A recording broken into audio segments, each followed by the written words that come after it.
মৰমৰ ছাত্ৰ ছাত্ৰীসকল আটাই মৰম ল'বা আজি পুনৰ এটা নতুন ভিডিঅ'লৈ তোমালোকৰ ওচৰলৈ আহিছোঁ।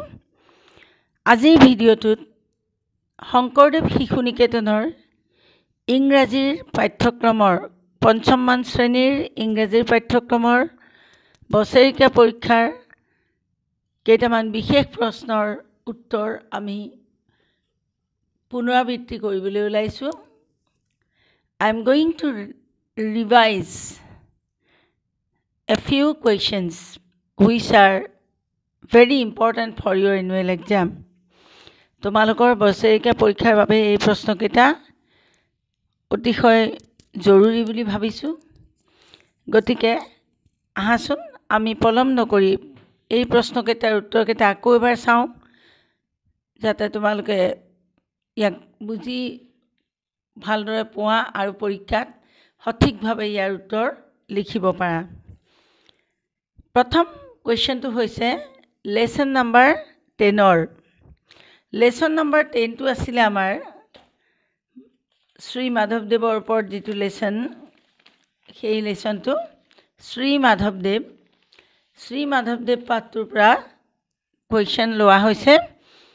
A meeting took place between a saint and a young man named Madhav in a village in Majuli in the year 1515 AD.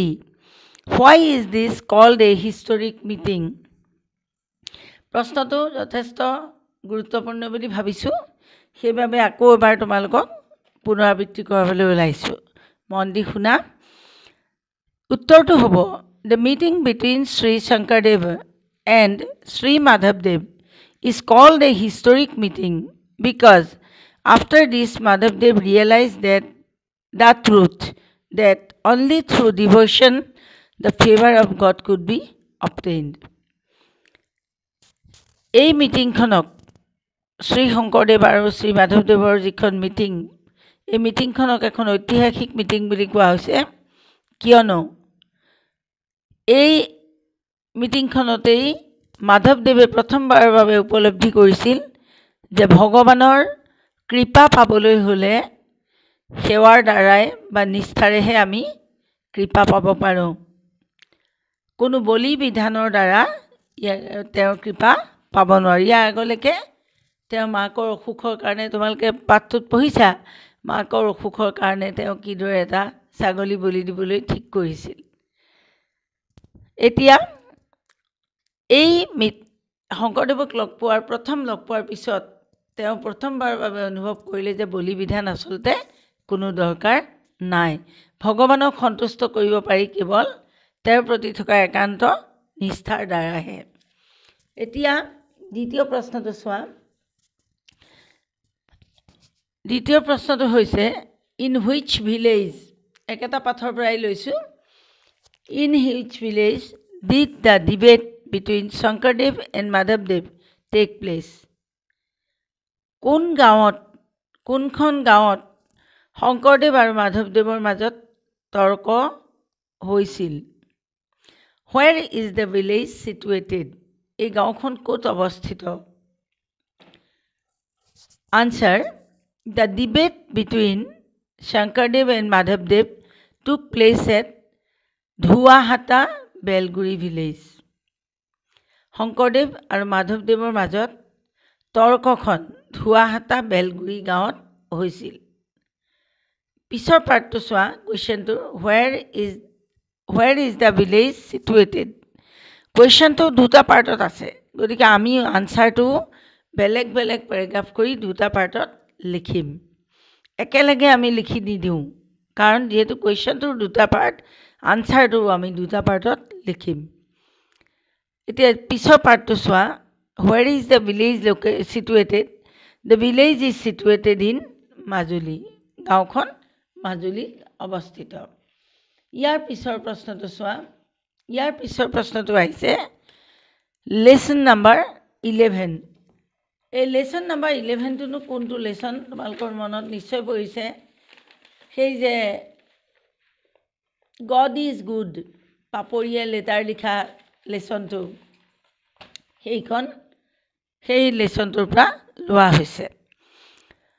With whom did Papori go to Khanapara Papori কাৰ লগত খানাপাৰালৈ গৈছিল আকৌ ছেকেণ্ড পাৰ্টটো কুৱেশ্যনটো চোৱা হোৱাই ডিড শ্বি গো দেয়াৰ তেওঁ তালৈ কিয় গৈছিল এতিয়া এই প্ৰশ্নটোৰ উত্তৰো আমি দুভাগে লিখিম দুটা বেলেগ পেৰাগ্ৰাফত লিখিম কাৰণ প্ৰশ্ন যেতিয়া বেলেগ বেলেগ ভাঙি দিয়া হয় তেতিয়া উত্তৰো আমি তেনেদৰে লিখাটো উচিত আনসাৰটো চোৱা Papori went to Khanapara with her cousin Pradip পাপৰিয়ে তাইৰ সম্বন্ধীয় ককায়েক প্ৰদীপৰ লগত খানাপাৰালৈ গৈছিল she went there to see the regional science centre তেওঁ তালৈ ৰিজনেল ছায়েন্স চেণ্টাৰ চাবলৈ গৈছিল ইয়াৰ পিছৰ কুৱেশ্যনটো চোৱা একেটা পাঠৰ পৰাই আছে what is the use of the telescope in the regional science centre regional science চেণ্টাৰত আঞ্চলিক বিজ্ঞান কেন্দ্ৰত টেলিস্কোপ কিয় কি কামত ব্যৱহাৰ হয় উত্তৰ in the regional science centre telescope is use to see the sky children who visit the centre use it regional science চেণ্টাৰত টেলিস্কোপ আকাশ চাবলৈ ব্যৱহাৰ কৰা হয় যিবিলাক ল'ৰা ছোৱালীয়ে চেণ্টাৰটো পৰিদৰ্শন কৰে বা চাবলৈ যায়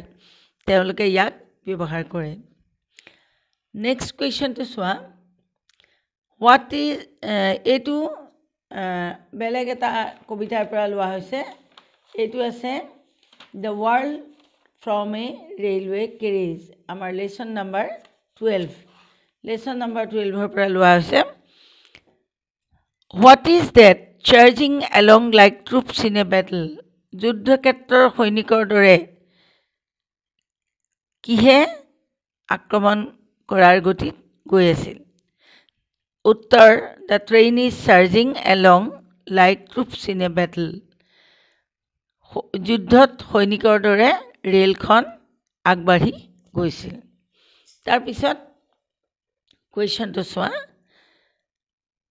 একেটা কবিতাৰ পৰাই লোৱা হৈছে what does the poet mean when he says that all the sins are gone for ever কবিয়ে কিয় এনেদৰে কৈছে যে সকলো দৃশ্য চিৰদিনৰ কাৰণে নোহোৱা হৈ গৈছে answer the poet says so' because he thought that কবিয়ে এইবাবেই এনেদৰে কৈছে কিয়নো তেওঁ ভাবিছিল দ্য চিন উড নেভাৰ কাম এগেইন তেওঁৰ চকুৰ আগেদি পাৰ হৈ যোৱা দৃশ্যবোৰ আকৌ কেতিয়াও ঘূৰি নাহে ইয়াৰ পিছত আমি 13 নম্বৰ পাঠটোলৈ আহোঁ 13 নম্বৰ পাঠটো আছিল ৱৰ্ল্ড এনভাইৰনমেণ্ট ডে বিশ্ব পৰিৱেশ দিৱস এই পাঠটো এটা ইম্পৰ্টেণ্ট পাঠ ইয়াৰ পৰা আমি কেইটামান কুৱেশ্যন চাইছোঁ on which date is the world environment day observed কোন তাৰিখে বিশ্ব পৰিৱেশ দিৱস পালন কৰা হয় পিছৰ পাৰ্টটো চোৱা কুৱেশ্যনটোৰ what is the aim of observing the world environment day এই বিশ্ব পৰিৱেশ দিৱসটো পালন কৰাৰ উদ্দেশ্য কি ইয়াৰ উত্তৰত আমি লিখিব লাগিব ৱৰ্ল্ড এনভাইৰনমেণ্ট ডে